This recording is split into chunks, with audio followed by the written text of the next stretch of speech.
हाय बच्चा लोग, सोहम sir, physics Aaradhya classes. आज लेक्चर 2 इलेक्ट्रोमैग्नेटिक इंडक्शन पे लेक्चर 2। पहला तो देखा होगा ना, इंट्रोडक्शन था, पूरा इजी भी था ना। हाँ, आज दोस्त ये 12th साइंस का चैप्टर 6 है ना। हाँ, 12th वाले बच्चे हो ना, वेरी गुड। फैराडे के एक्सपेरिमेंट है, 3 एक्सपेरिमेंट्स दिए हुए हैं। तो फैराडे के बहुत से एक्सपेरिमेंट है जिनको मैं भी जानता हूँ, लेकिन आपके सिलेबस के अकॉर्डिंग 3 एक्सपेरिमेंट्स आर देयर जो आज हम डिस्कस करने वाले हैं। इसी लेक्चर में एक्सपेरिमेंट डिस्कस कर लूँगा और उनके जो कंक्लूजन्स है सारे वो भी डिस्कस इसी लेक्चर में कर लेंगे। ठीक है, चल दोस्त, थोड़ा वीडियो बनेगा लंबा 25, 30, 40 मिनट का, लेकिन देखते हैं, है ना। फैराडे के एक्सपेरिमेंट में सबसे पहला experiment coil and bar magnet experiment बोलते हैं इसको, जिसमें फैराडे ने एक कॉइल यूज किया था और एक बार मैग्नेट यूज किया था। कैसे? ऐसे देख, ये रहा एक कॉइल, से बहुत सारे टर्न्स होते हैं उसमें, उसकी नाम नहीं बोल रहा हूँ मैं। यहाँ से एक गैल्वेनोमीटर, यहाँ हो गया ना। थोड़ा इसको शेडेड कर देते हैं। यस, ये कॉइल को नाम दे दे C1, क्योंकि अगला एक्सपेरिमेंट आएगा ना उसमें एक और कॉइल आएगा तो वो C2 नाम दे देंगे अपन। ठीक है, इसके साथ एक बार मैग्नेट लगा दो भाई, इधर थोड़ा दूर रखो। यस, इसे थोड़ा पास भी रखना है, ज़्यादा दूर नहीं रखना है। ठीक है, अब क्या होगा, ये जो बार मैग्नेट है, ये तो आप जानते ही हो कि मैग्नेट है तो मैग्नेटिक फील्ड लाइन तो प्रोड्यूस करेगा ही करेगा। अरे तो की बात है भाई, तो मान के नहीं मानो तो करना ही करना है उसको तो। हाँ, तो मैग्नेट है तो मैग्नेटिक फील्ड लाइन यहाँ से निकालेगा यूँ,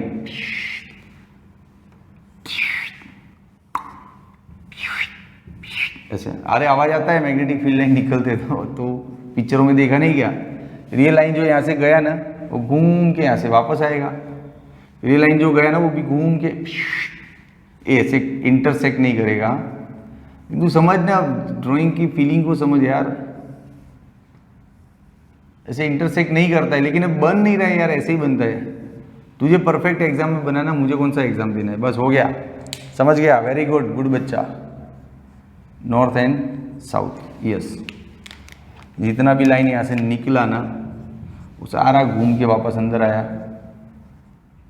ठीक है, ओके दोस्त, चलो तब इसका पॉइंट राइटिंग कैसे करेंगे, लिखेंगे ना, पॉइंट भी लिखेंगे, टेंशन नहीं ले। इसका इंट्रोडक्शन ही पहले तो लिख डालते क्या, कि in figure coil C1 is connected to the galvanometer. हो गया? अरे अरे लिखना बहुत जरूरी है। एक्सपेरिमेंट तो सब टीचर समझा के जाते हैं, लिखवाता कौन है? One and only Soham sir. चल, in figure, according to the figure, C1 coil is connected to galvanometer. Okay, फिर अब फैराडे का एक्सपेरिमेंट चालू करें। क्या करें कि ये जो बार मैग्नेट है ना, इस बार मैग्नेट की जो मैग्नेटिक फील्ड लाइंस हैं वो इस कॉइल को टच कर रही है, बिल्कुल कर रही है, कॉइल के साथ लिंकड हो रही है ना, निकल रही है तो कॉइल को लिंकड हो रही है। ठीक है, वो मैग्नेटिक लाइन अपना डिस्कशन का पॉइंट नहीं है अभी। अभी डिस्कशन का पॉइंट क्या है कि ये मैग्नेट को नॉर्थ पोल को रिंग के फ्रंट साइड रखें और इसको पुश करें तो बिग गैल्वेनोमीटर का पॉइंटर यूं डिफ्लेक्शन दिखाएगा। मतलब क्या, तू एक्सपेरिमेंट क्यों पढ़ने आया था फैराडे के? पिछले वीडियो में बात हुई थी ना, फैराडे के एक्सपेरिमेंट सीखेंगे तो इलेक्ट्रिसिटी कैसे बनता है वो सीख जाएंगे। तो तू वही सीखने आया होगा इस वीडियो में, है ना। तो बन तो गया, इलेक्ट्रिसिटी सीख लिया। अरे वीडियो पे रुक, अभी जा नहीं, वीडियो खत्म नहीं हुआ है, इलेक्ट्रिसिटी बनना सीख गए तुम। इस मैग्नेट को सिर्फ यूँ पुश करना ही हूँ, सीधा यहाँ पे वो जो पॉइंटर है ना वो यूँ डिफ्लेक्शन दिखाएगा, यूँ। मतलब it is showing you the presence of current in the circuit. Galvanometer क्यों लिया, चल बता। तो फिर यार इतना बड़ा बच्चा हो गया, गैल्वेनोमीटर क्यों लेते? हमको मान ले इस मैग्नेट को पुश करने से इसमें करंट बनता है, वो करंट को मान ले चेक करना है, तो क्या उंगली लगाएगा ऐसे अरे हाँ यार बन गया, ये तो जोरदार, अरे बन गया, ऐसे चेक नहीं करते ना। हाँ, उसके लिए गैल्वेनोमीटर लेते हैं।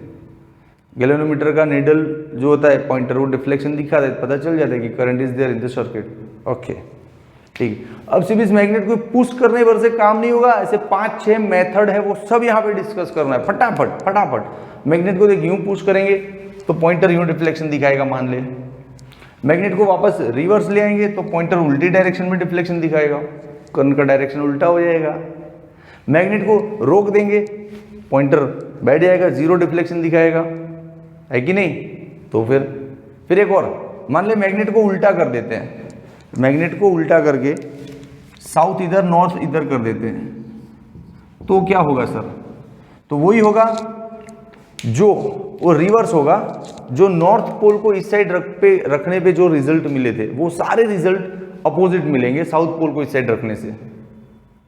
फिर और भी कुछ है, मैग्नेट का स्पीड बढ़ा दे, मैग्नेट का स्पीड बढ़ेगा ना, जूम एक्सेलरेट होगा ना, तो करंट का अमाउंट भी बड़ा होगा, डिफ्लेक्शन भी बड़ा दिखाएगा, वो पूरा नीडल यूं इतना सारा करंट दिखाएगा। हाँ अच्छा, एक और स्पीड तो बढ़ा दे, एक और, ये जो रिंग के अंदर नंबर ऑफ टर्न्स दिख रहे हैं ना, वो नंबर ऑफ टर्न्स भी बढ़ा दे और वायर ज़्यादा लपेट दे, तो वो भी करंट बड़ा दिखेगा, तो भी डिफ्लेक्शन बड़ा शो होगा। हाँ बस हो गया, ये सारे पॉइंट्स हो गए, तेरा फेरेडे का फर्स्ट एक्सपेरिमेंट खत्म हो गया। अब इनको लिखना है, तो चल एक बार मैं fast forward point two point लिखने की टेक्निक दे देता हूँ, ठीक है ना। पहले तो इसी के 3 पॉइंट लिखूंगा कि एन को इधर रख के पुश करो या रिटर्न ले जाओ या इसको रोक दो, ये 3 पॉइंट हो गए। चलो, keeping an towards coil if magnet is pushed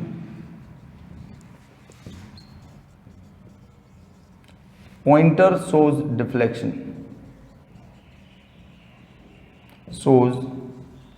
deflection, okay। फिर if magnet is pushed in opposite direction, if magnet is pushed in opposite direction, pointer shows opposite deflection। समझा ना, अब सारा लिखना पॉसिबल है। फिर एक और पॉइंट ठोक दे, क्या कि on stopping the magnet, on stopping magnet, no no no no no no no no deflection, no current, खेल खत्म, चल मामला फिनिश। हाँ, मैग्नेट को रोकना नहीं, रोका तो फिर no no no no no no no ये हो सकता है, हाँ करंट नहीं मिलेगा, ठीक। फिर चल इस पे तो 3 पॉइंट रख दिए कि एन को इधर रख के पुश करो, फिर रिटर्न पुश करो, फिर रोक दो। अब on reversing the poles of magnet, magnet के पोल्स को रिवर्स कर दें, तो if S pole is kept towards the ring in front of the ring, और कॉइल, रिंग की जगह कॉइल लिखना पसंद करेंगे हम, ठीक है। व्हाट हैपेंस, जो भी रिजल्ट्स मिलेंगे वो तुझे एन को इधर रखने से मिलने वाले जो रिजल्ट्स थे उनके अपोजिट रिजल्ट्स मिलेंगे, ठीक है। तो if S pole is kept toward the coil, results are exactly opposite to the results which we got on keeping n pole towards the coil। जहाँ मुझे लग रहा है थोड़ा धांसुए लिखने का, वहाँ लिख रहा हूँ, पूरा इंटरेस्ट ले रहा हूँ। ये बच्चे जैसा पॉइंट है तो पूरा खुद लिख सकता है, ठीक है। अब एक और, मैग्नेट को एक्सेलरेट कर दिया जोर से तो डिफ्लेक्शन बड़ा दिखेगा, नीडल पूरा यूं हो जाएगा, मतलब करंट का अमाउंट बड़ा हो गया, तो वो भी लिख सकता है तू। यस लिख सकता है, या लिखना ही है, पूरा थियरी यही है। हाँ, if magnet is accelerated highly, if magnet is accelerated, या तो हाई स्पीड, हाँ, deflection is also high, deflection is also high, which shows big amount of current, big amount of current। चलिए एक लास्ट वाला लिख देते हैं, कौन सा, वो इसमें नंबर ऑफ टर्न्स और बढ़ा दे। हाँ, तो नंबर ऑफ टर्न्स बढ़ने से भी करंट का अमाउंट बढ़ जाएगा।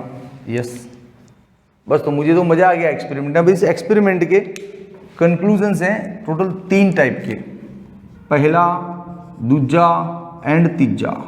पहला कंक्लूजन क्या है? तो पहला कंक्लूजन ये है कि ये जो इस रिंग के अंदर करंट इंड्यूस हो रहा है, करंट बन रहा है, उसके लिए रिस्पॉन्सिबल कौन है? मोशन। अरे हाँ, रिंग और मैग्नेट के बीच का जो रिलेटिव मोशन है ना, that motion is responsible. Yes, तो लिख सकता है relative motion is responsible for this phenomenon. दूजा, if the direction of relative motion is reversed or make it opposite, the results will be also opposite. Simple है। If direction of relative motion is reversed, result will be also reversed. In the last, if magnet is stopped, no no no no no no no no Basanti no dance. हाँ, समझा? तो पूरा experiment पढ़ने के बाद ये 3 चीजें मुझे दिमाग में चिपक गई कि ये होता है। जब भी ऐसा करंट इंड्यूस होगा, समझना है रिलेटिव मोशन की वजह से हो रहा है। मोशन अटका तो सब कुछ लटका, ठीक है? और रिलेटिव मोशन को उल्टा कर देंगे तो वो नीडल का डिफ्लेक्शन भी उल्टा हो जाएगा। तो आई होप तुझे ये फर्स्ट एक्सपेरिमेंट अच्छा लगा ना। कीप वॉचिंग द वीडियो, अभी दूसरा भी आ रहा है, तू स्क्रीनशॉट ले ले पहले। चल 1 2 एंड 3। ओके बच्चा लोग, ये गायब हो गया रे। अरे सीधा टेक्निक है, तू जब स्क्रीनशॉट ले रहा था तो मैंने अभी वीडियो पोस्ट कर दिया, उड़ा दिया बोर्ड, फिर से क्लीन करके आ गया नया बोर्ड। चल आ जा। अभी 2 कॉइल्स एक्सपेरिमेंट, मतलब फेराडे बाबा ने क्या किया कि जो मैग्नेट था उसको निकाल दिया, उसकी जगह एक और कॉइल ले आए। क्यों ऐसा? ऐसा इसलिए ताकि आप लोग समझ पाओ कि मैग्नेटिज्म के लिए मैग्नेटिक फील्ड चाहिए, तो मैग्नेट हो ऐसा जरूरी नहीं है। अपन ने चैप्टर 4 5 में सीखा है कि ये जैसे कोई भी वायर है ना, ये वाला देख, इस वायर में से जब भी करंट पास होता है तो इसके सराउंडिंग मैग्नेटिक फील्ड जनरेट होता है। हमको तो मैग्नेटिक फील्ड से मतलब है, वो चाहे वायर में से आ रहा है कि किसी मैग्नेट में से आ रहा है, अपने को क्या फर्क पड़ना है? अपने को तो मैग्नेटिक फील्ड से मतलब है ना। हाँ, तो इधर वही होगा। ये जो कॉइल है ना, देख बैटरी लगा है, यहाँ से जैसे ही करंट पास करेंगे ना, ये कॉइल के सराउंडिंग इसका खुद का मैग्नेटिक फील्ड जनरेट होगा। जैसे इसमें से होता था, वैसे इस बार इस कॉइल में से मैग्नेटिक फील्ड जनरेट होगा। फिर कॉइल को इधर उधर पुश करेंगे और सिंपल है अब तो, है ना। हाँ, तो एक्सपेरिमेंट सिंपल है, लेकिन इस कॉइल के बारे में बहुत कुछ लिखना पड़ेगा पहले। तो सबसे पहला पॉइंट यही आ रहा है कि in figure 2 coils C1 and C2 are arranged in such a way so that their axes coincide। उन दोनों की एक्सिस कोइंसाइड होनी चाहिए, है ना, एक ही लाइन पे आनी चाहिए। Yes, in figure coil C1 and C2 are arranged in such a way so that their axes coincide। Done, ठीक है। Next point, coil C1 is connected to galvanometer and coil C2 is connected to a battery। हाँ, C1 is connected to galvanometer and C2 is connected to a battery। Okay, no problem. चलो आगे बढ़ते हैं। अब क्या, तो बोलो इसके बारे में कि when current flow from C2 coil magnetic field is produced, this current is steady current, ये स्टेडी करंट है, स्टेडी है ना, बदलने वाला नहीं है ना, क्योंकि तूने बैटरी तो डीसी लिया है। देख ये करंट ऐसा तो है नहीं ना कभी 5 एम्पियर हो गया ना कभी 2 एम्पियर हो गया, ऐसा तो है नहीं, डीसी बैटरी है तो कंटिन्यूस करंट आ रहा है, तो दिस इज स्टेडी करंट। उसकी वजह से ये जो मैग्नेटिक फील्ड है वो भी कैसा है, steady magnetic field, steady magnetic field है, तो बन गया ये मैग्नेट, क्योंकि मैग्नेट का काम क्या है, यही ना, देखो स्टेडी मैग्नेटिक फील्ड निकालना इसका काम होता है, तो ये भी स्टेडी मैग्नेटिक फील्ड निकाल रहे हैं, तो now it will behave, it will serve as a magnet. तो ये सारी फीलिंग्स को ठोक दे, यहाँ पे लिख दे, चल।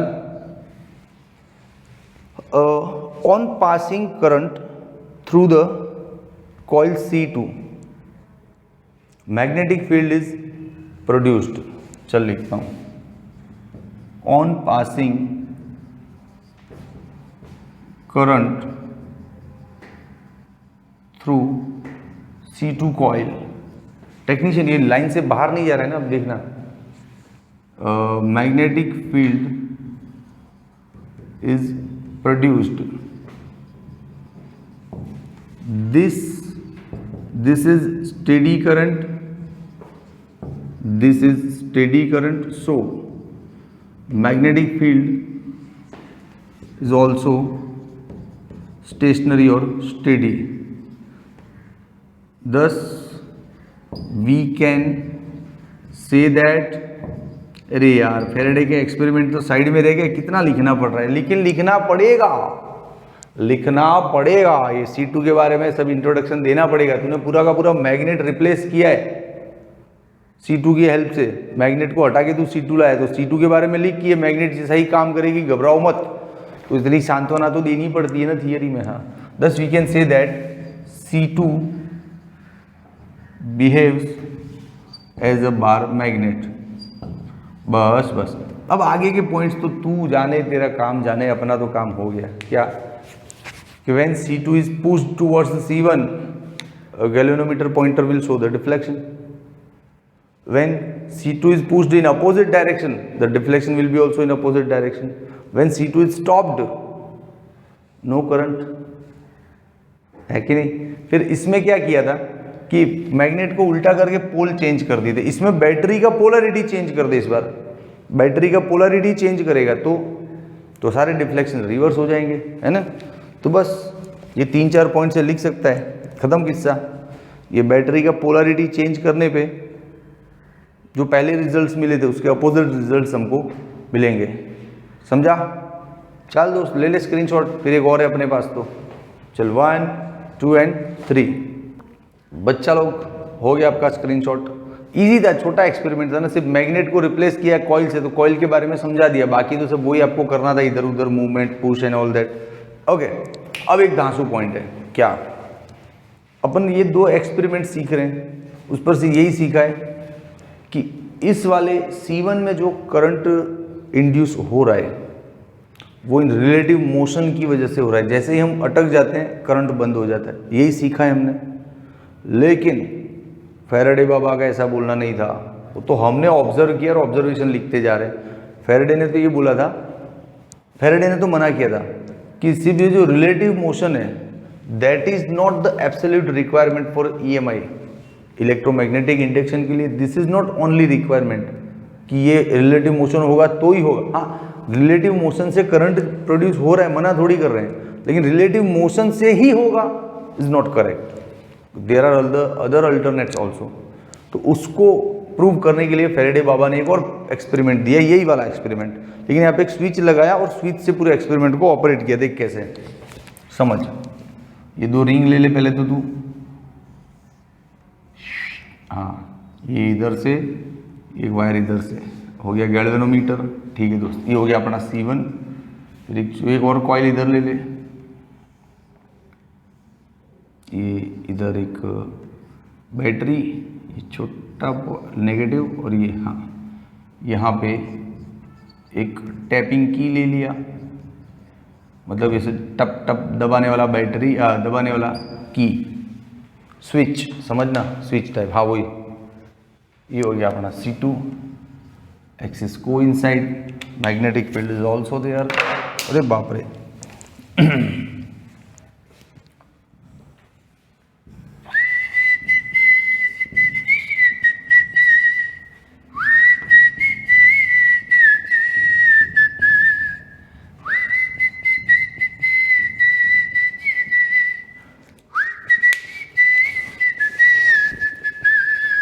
नजरें ढूंढे तुझको, आ मिल जा तू मुझको। हो गया ड्राइंग पक्का, ऐसे चल देख। वो सीटी गाना वाना चल रहा रहता है यार, लेक्चर में मजा आता है, मूड आता है। हाँ, और फेरेडे का ये बोलना था कि सिर्फ रिलेटिव मोशन से ही ये करंट इंड्यूस होता है, ऐसा नहीं है। तो फेरेडे बाबा ने क्या किया, ये एक एक्सपेरिमेंट दिया एक और। तो ये इस नाम से भी क्वेश्चंस आता है कि Faraday's experiment to show that relative motion is not absolute requirement for EMI, इस नाम से भी क्वेश्चन आ सकता है। तो उस टाइम आपको ये एक्सपेरिमेंट लिखना है। कैसे लिखेंगे, इन फिगर यही सारे पॉइंट्स यहीं से लगा दो ना यार। हाँ, वही सारे पॉइंट्स जो भी लिखे थे, टिंग डिंग डिंग डिंग टिंग डिंग टिंग डिंग डिंग डिंग डिंग डिंग। हाँ, C1 is connected to galvanometer, C2 is connected to a battery and tapping key also। ठीक है, अब देख शांति से एक्सपेरिमेंट को सीखना जरूरी है, लिखना तो तुझे आएगा, ऐसे ही स्टोरी है। जब की को दबाया गया, स्विच को ऑन किया गया, देख पहले स्विच ऑन नहीं था, उससे पहले ये मैग्नेटिक फील्ड लाइंस तो होंगी नहीं। जब इसमें करंट फ्लो भी स्टार्ट ही नहीं किया है तो मैग्नेटिक फील्ड कहाँ से पैदा हो जाएगा, नहीं होगा ना। तो मान ले पूरा एक्सपेरिमेंट बंद पड़ा है, तो ये कोई मैग्नेटिक फील्ड लाइन यहाँ पे प्रेजेंट नहीं होगी। जब तू इसको स्विच को ऑन कर रहा है तब सडनली इसमें करंट आया और सडनली ये सारी मैग्नेटिक फील्ड लाइन जूम करके लॉन्च हो गई और इसको टच कर गई।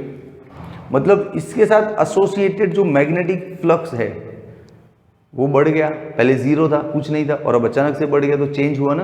तो change in magnetic flux is there. फिर स्विच को वापस ऑफ किया तो वापस फ्लक्स चेंज हो गया। पहले बहुत सारा था, अब जीरो हो गया क्योंकि फील्ड लाइंस वापस चली गई।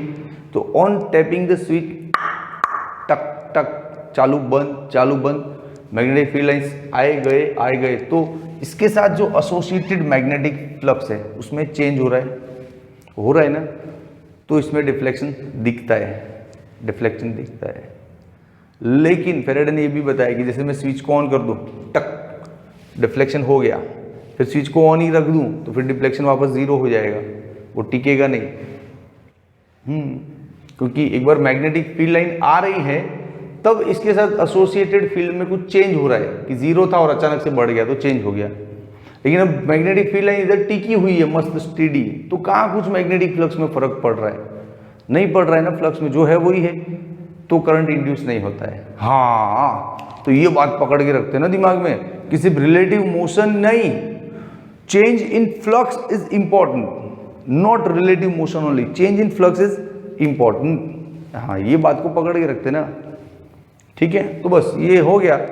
फेराडे बाबा ने दिखा दिया कि स्विच को टैप करने से इसमें डिफ्लेक्शन दिखेगा, बाकी स्विच को चालू करके छोड़ दोगे तो डिफ्लेक्शन नहीं दिखेगा, क्योंकि magnetic flux associated with this another coil will not be change, है ना। तो आई होप तुझे मजा आया कि नहीं दासू। तो ले स्क्रीनशॉट ले लिया। चल अब नेक्स्ट इसी के अंदर है पूरा कंक्लूजन। ये जो तीनों का तीन एक्सपेरिमेंट पढ़ा ना, उसका कंक्लूजन्स क्या क्या मिले। टोटल 6 कंक्लूजन है अपने पास। जो सीखा वही अपन ने लिखा और वही तेरे को दिखा। चल कैसे, सबसे पहला कंक्लूजन, सबसे पहला नियम अपने लिए क्या बन गया। सबसे पहला तो यही ना, यहाँ से स्टार्ट करते फिर यहाँ पे जाएंगे, फिर यहाँ पे जाएंगे, 5-6 पॉइंट्स निकाल के लाते हैं। चलो सबसे पहला कंक्लूजन, इसके अंदर जो करंट इंड्यूस हो रहा है उसके लिए रिस्पॉन्सिबल कौन है। इन दोनों का रिलेटिव मोशन है कि नहीं। तो लिख बिंदास, current induced in coil is just due to relative motion between magnet and coil. या तो लिख दे, relative motion between magnet and coil is responsible for current induction. Clear? चलिए एक और चीज लिख दे। तो ये रिलेटिव मोशन, ये जो हमने सीखा है वही अभी लिख रहे हैं। ये रिलेटिव मोशन का डायरेक्शन रिवर्स कर दे तो सारे रिजल्ट्स भी रिवर्स हो जाएंगे। यस, तो लिख दे on reversing relative motion, on reversing relative motion results will also reverse. ठीक है, वन मोर पॉइंट। मान ले हमने इसका स्पीड बढ़ा दिया, तो सीखा था ना अभी कि डिफ्लेक्शन भी बहुत बढ़ जाएगा। इसका स्पीड घटा दिया तो डिफ्लेक्शन भी कम हो जाएगा। हाँ, तो रिलेटिव मोशन को बढ़ाने से या घटाने से, रिलेटिव मोशन के इंक्रीज होने पे या डिक्रीज होने पे, इंक्रीज या डिक्रीज होने पे इंड्यूस्ड करंट भी इंक्रीज या डिक्रीज होता है। बोला था टोटल 6 ऑब्जर्व। ये कुछ नया नहीं पढ़ा रहा हूँ, ये जो कब से पढ़ा है ना उसका कंक्लूजन लिख रहे अपन, है ना। एक और लिख दे, बढ़िया, वही रे, सब कुछ स्टॉप होने पे। हाँ, तो लिख दे ऑन स्टॉपिंग, क्या लिखेगा? No no no no no no no no, कुछ नहीं होगा। ठीक है, फिर अब 2 और लिखने, मैंने बोला था ना टोटल 6 लिखेंगे, तो 2 और लिखते हैं उस पर बेस्ड। क्या है, चलो देखते हैं, लेट्स सी। मैंने तो देखा भाई, तू भी देख, थोड़ा सा दिमाग लगा क्या, कि ये जो मैग्नेटिक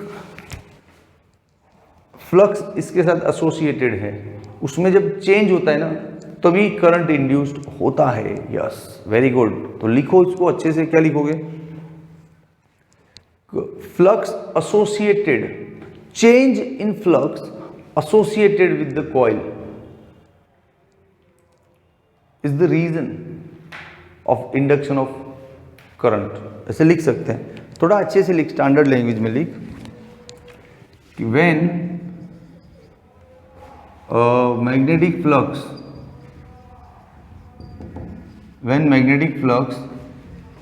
वेराइज, कौन सा magnetic flux? Associated with coil varies. When magnetic flux associated with coil varies, EMF induced, और EMF की वजह से EMF induced and due to this current also induced, due to this current induced. एक last आखिरी वाला, ये कुछ नया है, ये अभी हमने पढ़ा नहीं था, लेकिन समझ तो सकते हैं। पढ़ा नहीं अभी, लेकिन ऑब्जर्व तो कर सकते। क्या कि जो चेंज इन फ्लक्स है वो बढ़ेगा तो इसके साथ एसोसिएटेड EMF भी बढ़ेगा, और EMF की वजह से करंट भी बढ़ेगा, है ना। हाँ, तो ये एक लास्ट पॉइंट है कि EMF और करंट, यार EMF करंट कब बनेगा? जब वो EMF बनेगा तभी ना। हाँ, तो हम ले सकते हैं EMF is directly proportional to the change in flux, to the rate of change of flux. EMF is directly proportional to this. अब इसके बारे में और डीप जानना है ना, ये तो फैराडे का लॉ है, ये फैराडे का लॉ है जो तू नेक्स्ट वीडियो में देखेगा। ये वीडियो कैसा लगा भाई? वीडियो की जगह हम वीडियो बोलते हैं, नहीं वीडियो बोलते हैं। मेरे कुछ दोस्त है बोलते हैं ये वीडियो कैसा है, वीडियो, अरे वीडियो नहीं है, वीडियो है। हाँ ठीक है दोस्त, अच्छा लगा ना तो कमेंट कर, शेयर कर, सब्सक्राइब कर और लाइक भी कर। Okay, bye.